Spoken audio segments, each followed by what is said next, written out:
Muito bom dia, meus amigos e minhas amigas, inscritos e não inscritos no canal. Nós hoje teremos uma live, uma entrevista muito especial de final de ano com o Dr. Marcos Gebara. O Marcos Gebara é um profissional atuante na psiquiatria, presidente da Associação Psiquiátrica do Estado do Rio de Janeiro e presidente do CREMER, da regional, da Câmara Regional. Coordenador da Câmara Técnica do CREMER, do Conselho Regional. Isso, é longo. Então, eu quero agradecer a todos vocês pelos inscritos. O nosso canal já está com quase 500 mil de visualizações. E para um canal nicho, né, do setor de saúde mental, e de uma pessoa, demonstra o interesse das pessoas no assunto de saúde mental, cotidiano, psicologia, psicanálise e psiquiatria. Então, eu peço para você que está assistindo que, primeiro, curta, né, a live, né, e se inscreva no canal. Isso é importante, porque lá no algoritmo do YouTube, quando ele recebe, mesmo que seja um like, ele recebe uma informação dizendo: essa pessoa aqui, esse número aqui, gostou, está assistindo essa live. Gebara, muito obrigado pela sua disponibilidade, pelo seu tempo, precioso tempo, para permitir que os seguidores, todas as pessoas, possam usufruir do seu conhecimento, da sua experiência em psiquiatria. Eu sempre começo pedindo para o convidado se apresentar, você dizer quem é você, como você chegou na psiquiatria, uma coisa breve para a gente depois entrar na nossa pauta. Tá bom. Eu é que agradeço aí o teu convite, né? Fico muito honrado aqui de participar do teu canal. E respondendo ao que você me perguntou, né? Hoje em dia, eu acabei de assumir a presidência da APERJ, da Associação Psiquiátrica do Estado do Rio de Janeiro. Eu já coordeno a Câmara Técnica do CREMER, do Conselho Regional de Medicina, há mais de 20 anos. E também funciono como professor da pós-graduação da PUC do Rio de Janeiro, da pós-graduação em psiquiatria. E, além disso, 46 anos de consultório, né? Perícias judiciais, aulas, etc., enfim, atendendo aí os pacientes esse tempo todo. E, enfim, estamos aí atuando, né, dentro do possível, fazendo tudo que está ao nosso alcance. Gebara, eu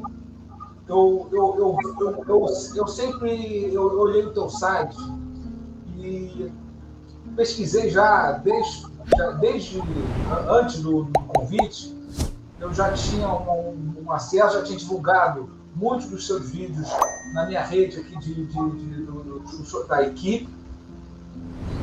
Eu queria começar que você comentasse sobre um tema que é a depressão. E depois a gente pode fazer um link, né, direto com as suas... O que você viu hoje durante a pandemia. Eu sei que lá no seu site você tem um tema falando sobre a pandemia hoje, né? Que a pandemia demorou um pouco mais do que a expectativa, mas o que você observou durante essa pandemia no que diz respeito à depressão? Bom, lá no começo da pandemia, né, lá pelos meses de março a abril de 2020, nós fizemos várias matérias, né, para vários órgãos de imprensa, no âmbito do CREMER, no âmbito da Associação Brasileira de Psiquiatria, no âmbito da APERJ, onde nós prevíamos que, vamos dizer, transtornos mentais eclodiriam durante a pandemia, né? Porque a pandemia, nós tínhamos uma expectativa que ela durasse uns 2 meses, e ela já está durando 2 anos, né?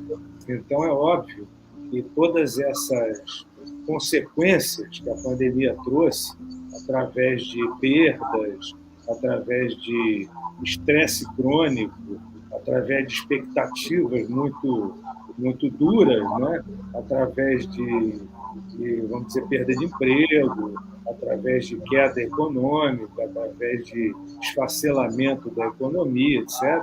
É óbvio que isso desencadeou muitas doenças mentais. Então, num primeiro momento, nós vimos muito a eclosão de transtornos de ansiedade, né?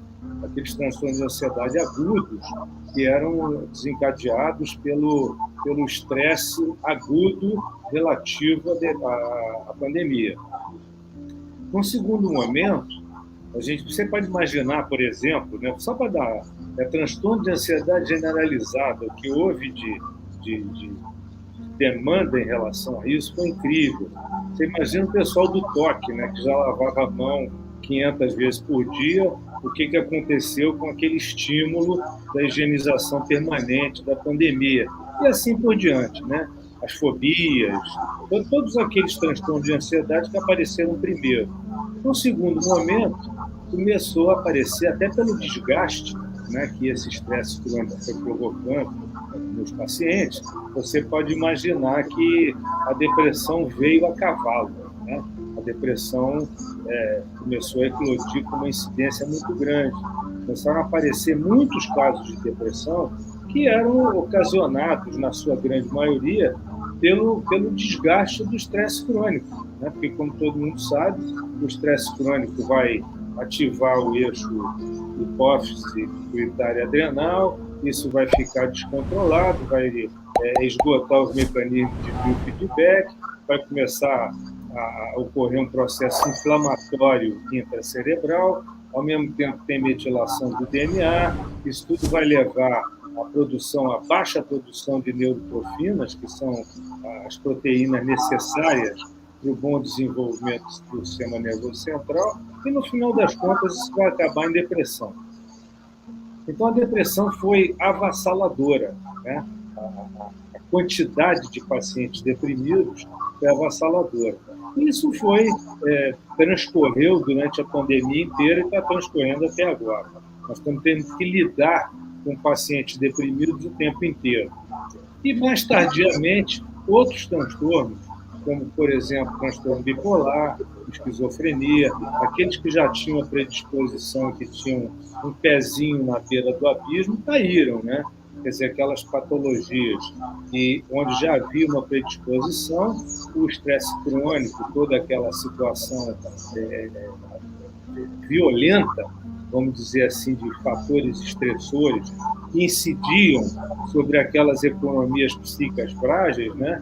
Acabaram por proporcionar a abertura desses quadros.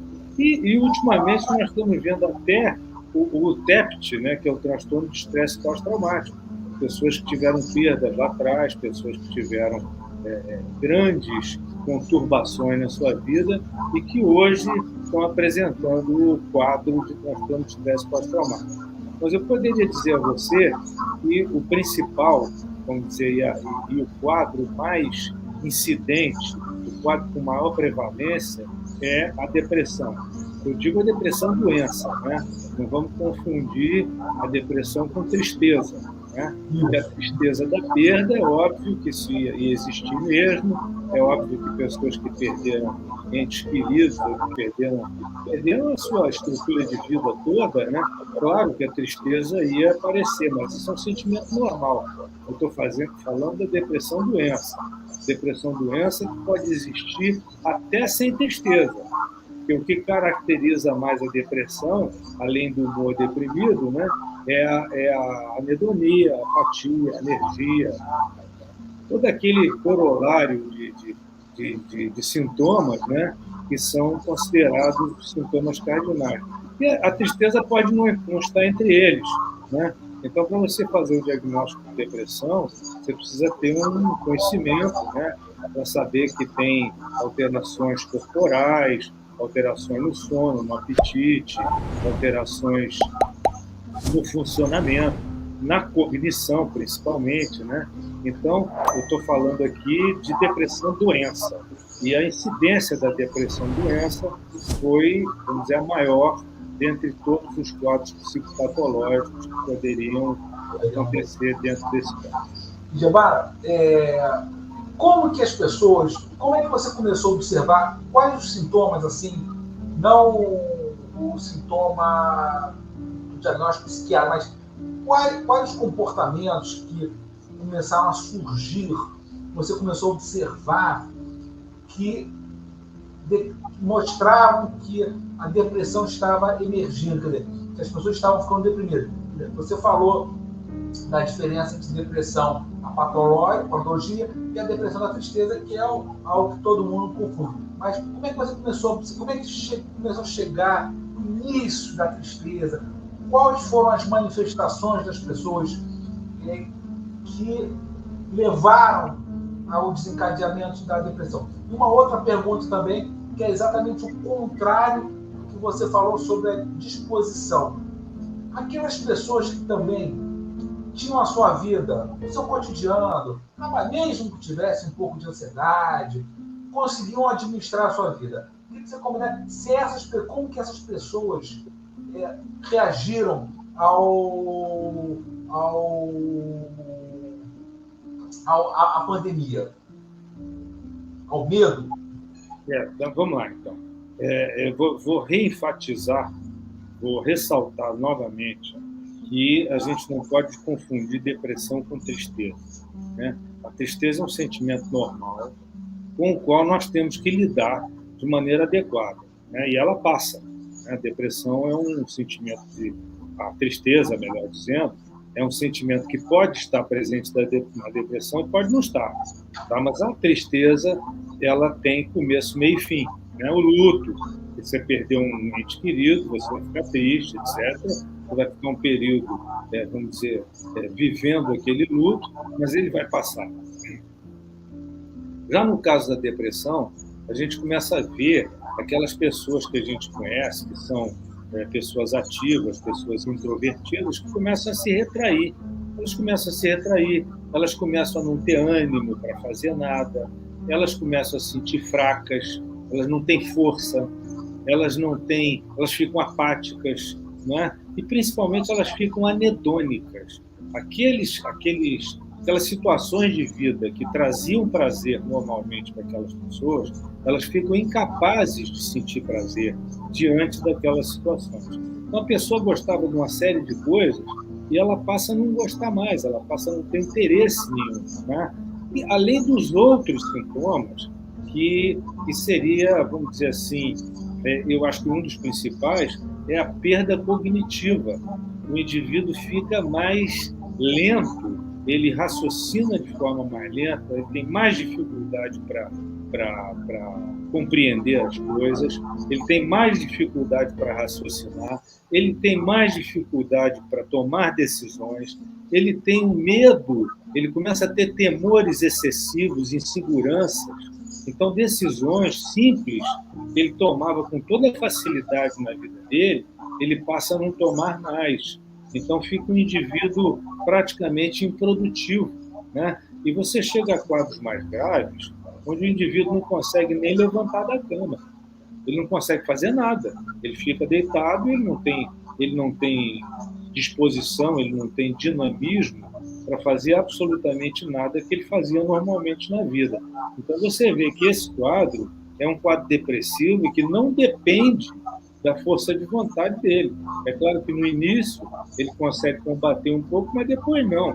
Isso não é fraqueza de caráter, isso não é falta de força de vontade, isso não é nada, isso é doença. Então precisa ser tratado. Precisa ser tratado com uma abordagem farmacológica aliada a uma abordagem psicoterápica, enfim, tem uma série de recursos que você pode utilizar para combater esse tipo de quadro. Então, quer dizer que você observou que teve um aumento de casos de depressão ao longo desses últimos 2 anos?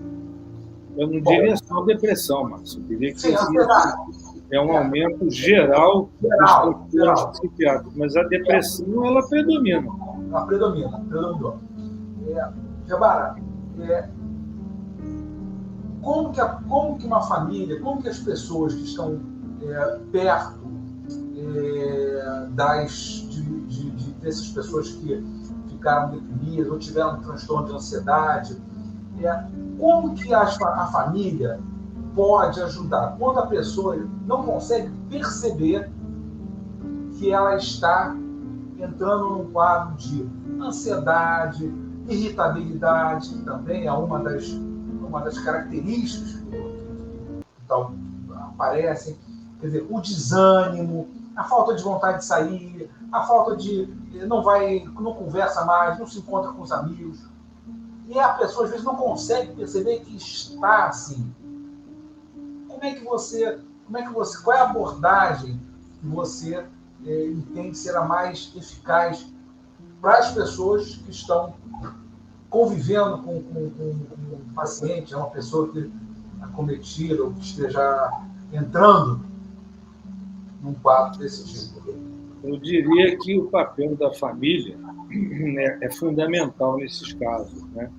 É evidente que, como se trata de um quadro insidioso, como se trata de um quadro que vai se instalando aos poucos, no início o indivíduo não percebe. No início o indivíduo confunde isso com outros estados, né? Mas a detecção dos sintomas, a detecção da mudança de comportamento, ela é feita pelos familiares inicialmente, né? Então, você vê que o indivíduo vai se retraindo aos pouquinhos, ele vai deixando de exercer as atividades dele, ele vai deixando de cumprir as obrigações dele, ele vai se desinteressando por tudo, ele começa a não ter realmente uma vida ativa, né? Ele vai afundando aos poucos, até chegar num ponto de gravidade tal que ele mesmo, o deprimido, vai pedir ajuda, claro, né? Porque quando o sujeito está sofrendo uma depressão, ao contrário da mania do transtorno bipolar, onde o indivíduo fica exaltado, etc., ele não reconhece a doença, quando ele começa a sofrer com a depressão, quando ele começa a ver que ele está tendo muito prejuízo, ele pede ajuda. Mas até então, a detecção dos sintomas é feita pela família, porque no início o indivíduo não percebe. Então é muito mais fácil para alguém que está de fora e está observando aquele indivíduo, ou faz parte do dia a dia daquele indivíduo, que comece a ver o que está acontecendo com ele, né? O que está aquele retraimento gradativo, aquele abandono das obrigações, aquele descumprimento das rotinas. O indivíduo começa a alterar completamente, se torna outra pessoa. Às vezes fica até irreconhecível. E a gente tem que tomar muito cuidado, porque esses quadros podem evoluir para ideação suicida, para comportamentos suicidas, né? E isso é o mais grave, vamos dizer assim, na depressão. Trata-se de uma emergência médica e, como tal, deve ser tratada, né?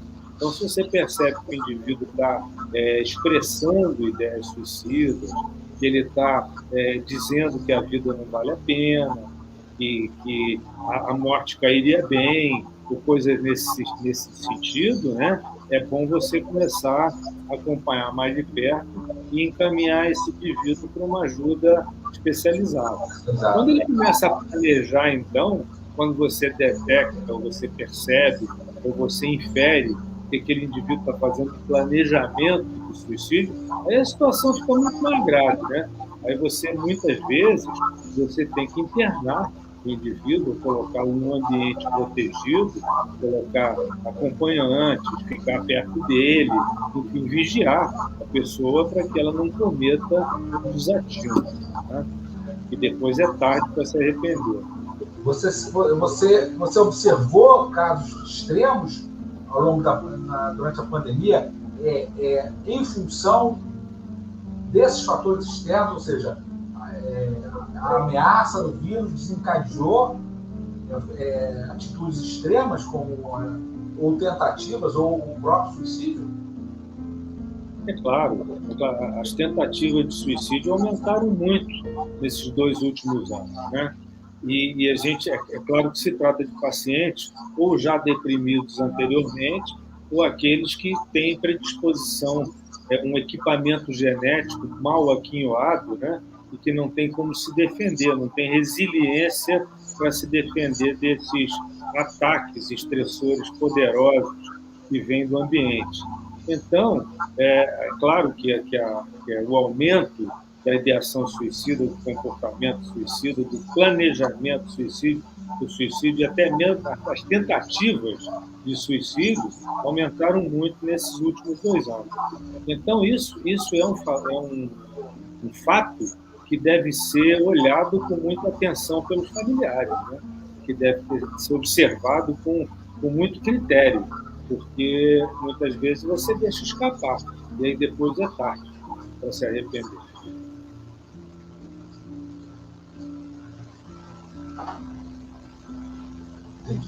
Bom, essa questão da... Eu estou batendo muito nessa questão da ansiedade, da depressão, porque é um tema que eu observei, não apenas aqui com colegas, com amigos, psicólogos, analistas, mas com amigos fora da área.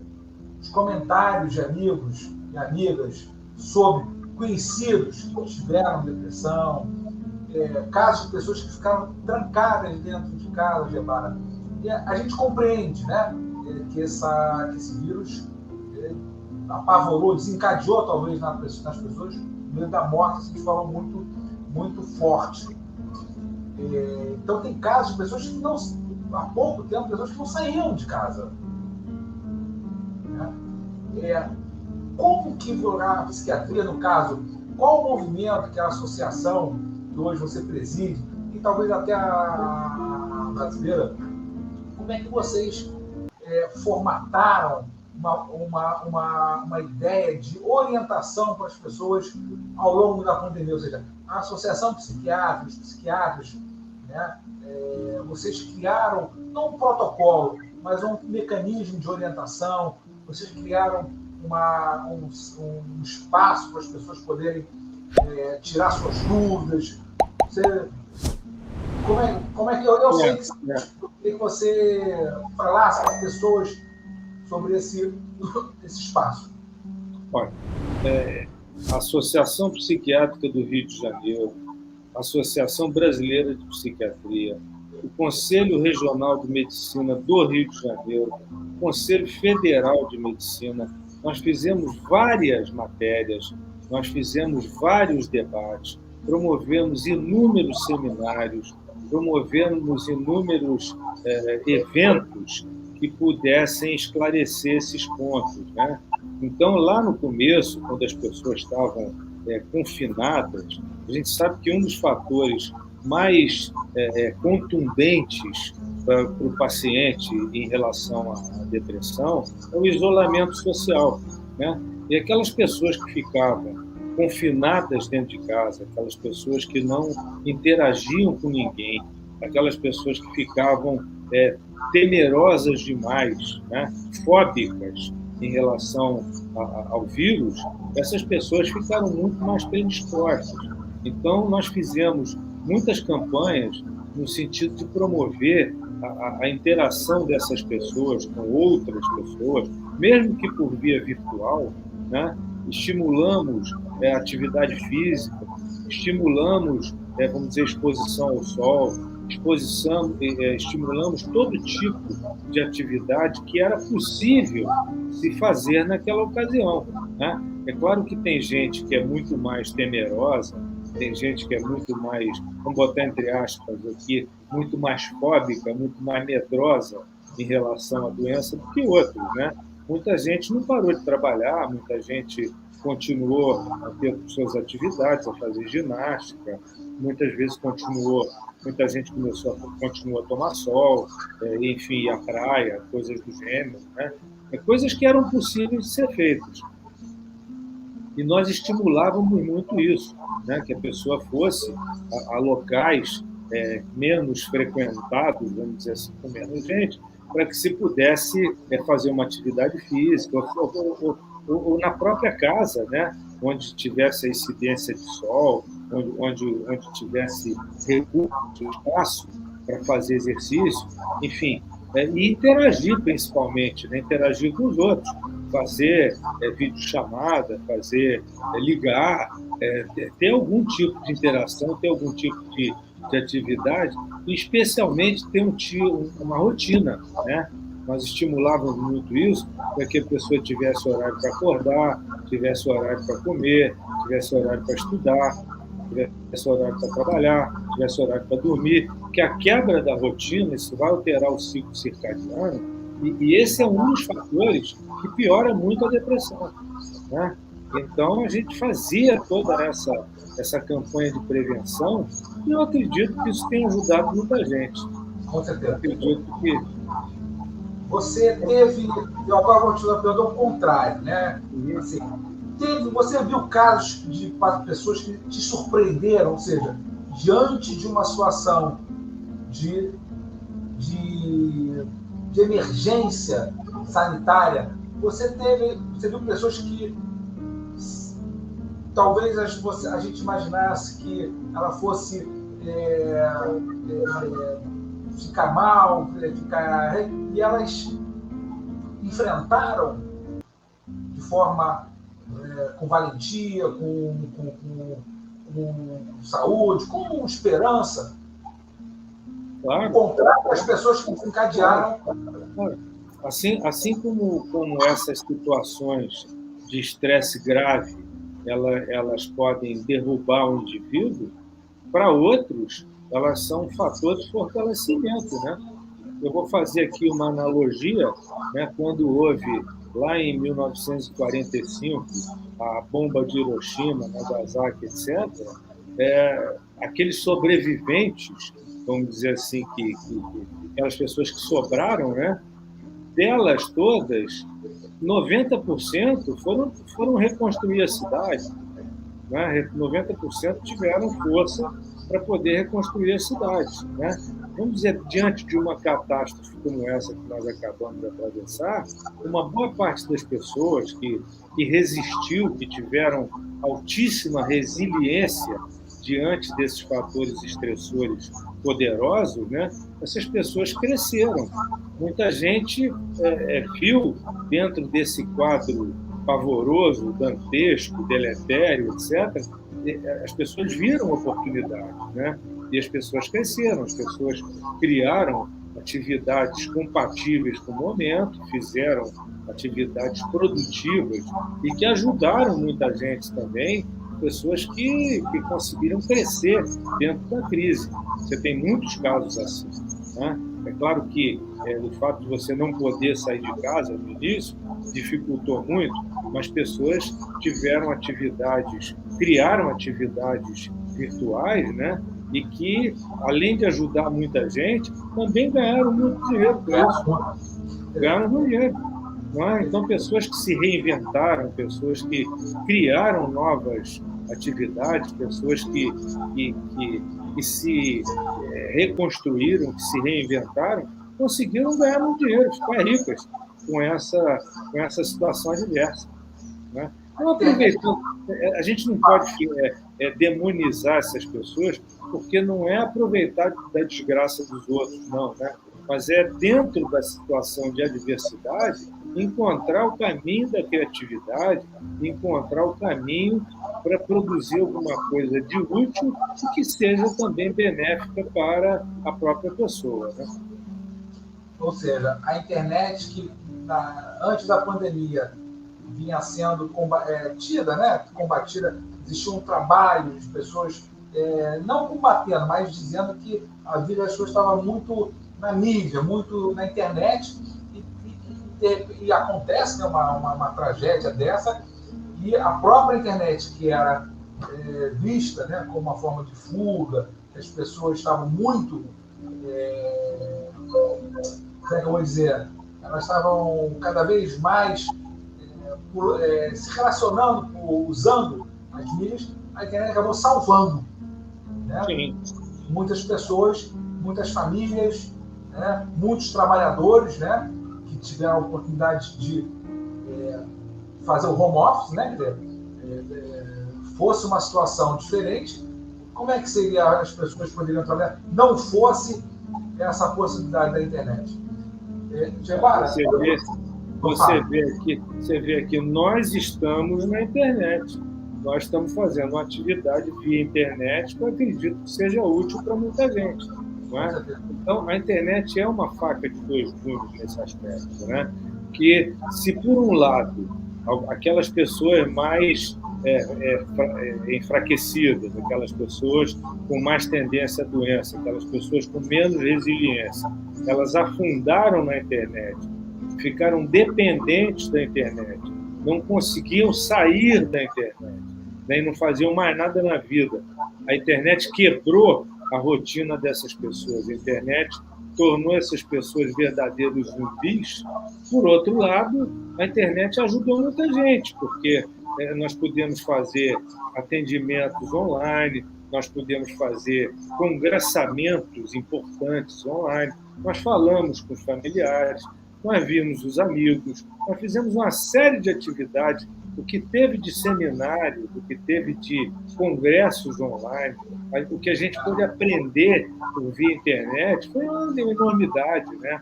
A internet, ela barateia, ela torna muito mais baratos os eventos científicos. Né? Então, você vê um congresso grande que se gastaria milhões para poder fazer por via presencial, ele foi feito a custo quase zero pela via da internet. Né? Então, atingiu muito mais gente. Por outro lado, você perde o contato humano. Né? Um exemplo disso, muito importante, foi a telemedicina. A telemedicina, antes da pandemia, estava sendo muito discutida, porque é claro que você tem certas especialidades, você não pode fazer um atendimento por telemedicina. Por exemplo, como é que um ginecologista vai atender por telemedicina? É impossível. Né? Agora, tem determinadas especialidades que possibilitam isso. Então, eu mesmo fiz alguns atendimentos. Vamos dizer que eu nunca parei de trabalhar presencialmente. Eu estive no consultório o tempo inteiro. O tempo inteiro, 100%. Todos os dias, desde o início da pandemia, eu estive trabalhando presencialmente. Com cuidados todos, com todas aquelas medidas de prevenção, etc. Mas eu fui ao consultório ininterruptamente todos os dias. Mas mesmo do consultório, eu fiz alguns atendimentos online. Pessoas que tinham muito medo de sair, pessoas que não podiam sair de casa, pessoas que estavam doentes, eu pude atender online. Isso foi bom. Bom, Jabara, é interessante o que você está falando, você abordou essa questão do atendimento. Como é que vem sendo essa sua experiência de atender? Você atendeu presencialmente desde o início. Como é que você observa, como é que você entende sobre o atendimento online, os resultados? Né? Se você percebe que são efetivos. Eu entendo que sim, mas que você, na sua experiência, como é que você está observando o atendimento online? Quase que, às vezes, ao longo de um tratamento, né? Uma pessoa que não está atendendo a empresa ainda, mas ainda mais médicos talvez ficaram mais receosos. Eu diria para você o seguinte: eu posso falar a respeito da minha especialidade. Né? Então, em psiquiatria, um atendimento de primeira vez com um paciente mais grave, o atendimento online não é bom. O atendimento online não atende, não contempla tudo aquilo que a gente precisa observar num paciente.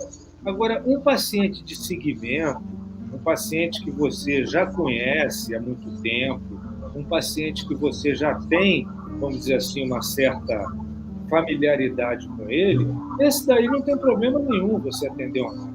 Entendeu? Esse daí você pode atender, não tem problema nenhum. Você tem hoje em dia a possibilidade de fazer a prescrição por via remota, né, pelo certificado digital. Então, você manda a receita, etc. Você pode conversar com a pessoa, você pode até examinar, fazer o exame psicopatológico, nunca o exame físico. Né? O exame físico, muitas vezes, é necessário na nossa especialidade.